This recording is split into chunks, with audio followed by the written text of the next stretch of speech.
questions? I don't have much to say today. It's obviously disappointing to lose a game at home in that fashion. I thought our kids battled towards the end.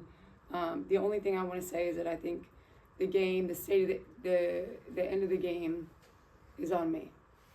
So that's what I'll say. Go ahead and open up the floor for questions.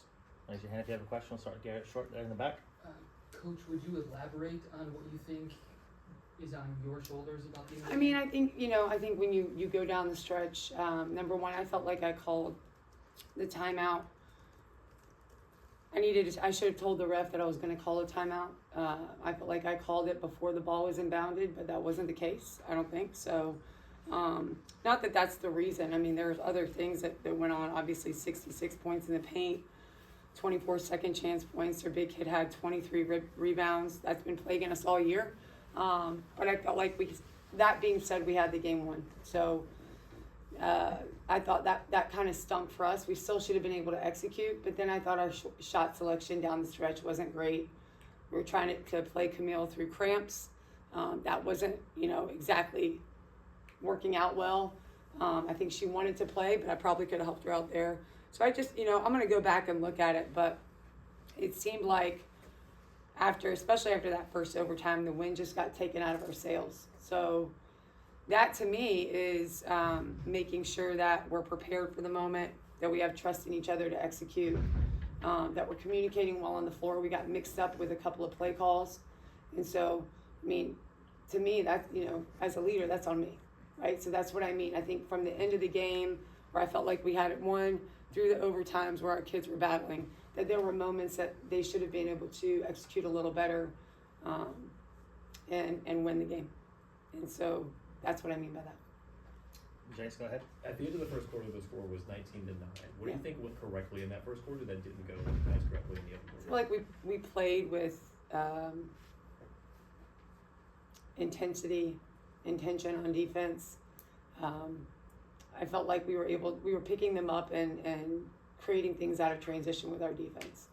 It's no secret that, again, that we lack a little bit of size. So I think they started to go inside. I think, too, when we don't get stops, when they get buckets and people are starting to pick us up full court now, we've just struggled with that.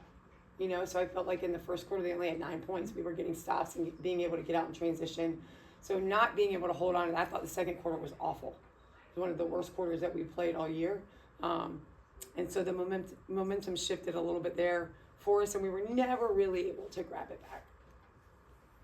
Aria, go ahead. Yeah, Shea, what went into your decision to kind of use fewer players and fewer subs once it started going kind of into overtime, double overtime? Felt like the group out there was the group that was communicating the best. I felt like they had an idea of what we were wanting to do, especially offensively, and I thought Maddie was having a great game. So really the question, and it wasn't a huge one, was going offense defense with Mitch. Thought she made an impact when she got into the game, but then obviously Camille provides a lot of offense for us. So trying to do that doesn't always work out the way you want it to. So I felt like the group that we had in there was the group that was playing the best together, and so that's why I left them in there. And they showed no signs of fatigue. So I was really confident in that. Really the question was, how much do we play Mitch? Elena, go ahead. You kind of mentioned the size that allowed Mississippi State to rebound so well. Do you feel like anything else, contributed to their success from your all's end? I mean, there's size, but you can't say that we did everything correctly, right? I think we didn't box out. When they beat us off the dribble, we get into bad rotations. So our guards have to drop down, or whoever's opposite the ball has to drop down and box out on the other block. So a lot of times they would throw the ball over the basket and they would just get a layup on the other block. So our rotations weren't great. And even when we weren't boxing out. So you don't just have a lack of size and get out-rebounded by, what was it? 22. Yeah, 22. So I think there's an intention and an energy there too that we lacked when it mattered. Aria, go ahead. Yeah, what kind of went wrong for Michaela today, and what do you do with that going forward? I think she just had a tough day. I think, you know, for her, she's still growing, she's young. And so we have to make sure that when she has days like today, she turns a page from them. You take what you can from a day like today and you learn, and that's players, that's coaches. I mean, you just take what you can from a day like today. That's the only way you can look at it.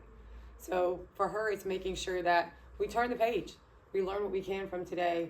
We figure out, you know, what were the struggles for her, whether they were physical or not, and how can we improve on those so that, you know, in a couple of days we're ready to win a game.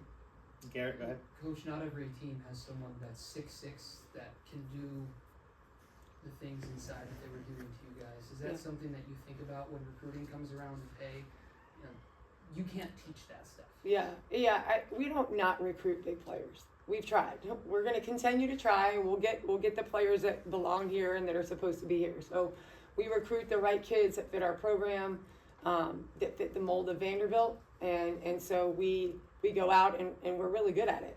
We just haven't been able to get one of that size here yet, but obviously that's a priority. Elena, go ahead.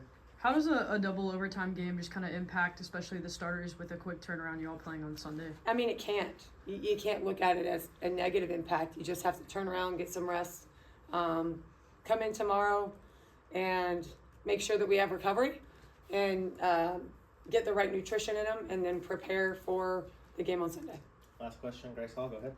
Coach, we mentioned about Michaela's offensive struggles earlier, but one player that may have kind of fallen under the radar, their performance this game with the loss, was Madison Green. She had 17 points total. What did you see out of her when it felt like, at times, like as you mentioned, the second quarter, she scored 9 points at, you know, she was keeping your team in this game at points where it felt like not much else was going her way on the offensive side. Maddie's a bulldog, and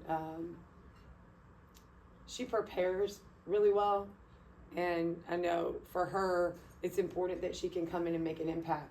We talked the other day with her about what she can do in the moments that she does get in.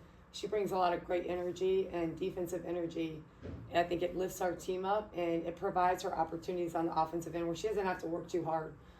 So I thought, you know, for large portions of the first half we shared the ball well, and that's how she got some open threes. I mean, Camilla and Michaela attract a lot of attention. So if we can continue to learn from double and triple teams and move the ball a little better, then we'll get wide open threes. And the kids that can knock them in, like Maddie, will be able to do so. All right, Coach, we appreciate your time. Appreciate you guys. Good to see you.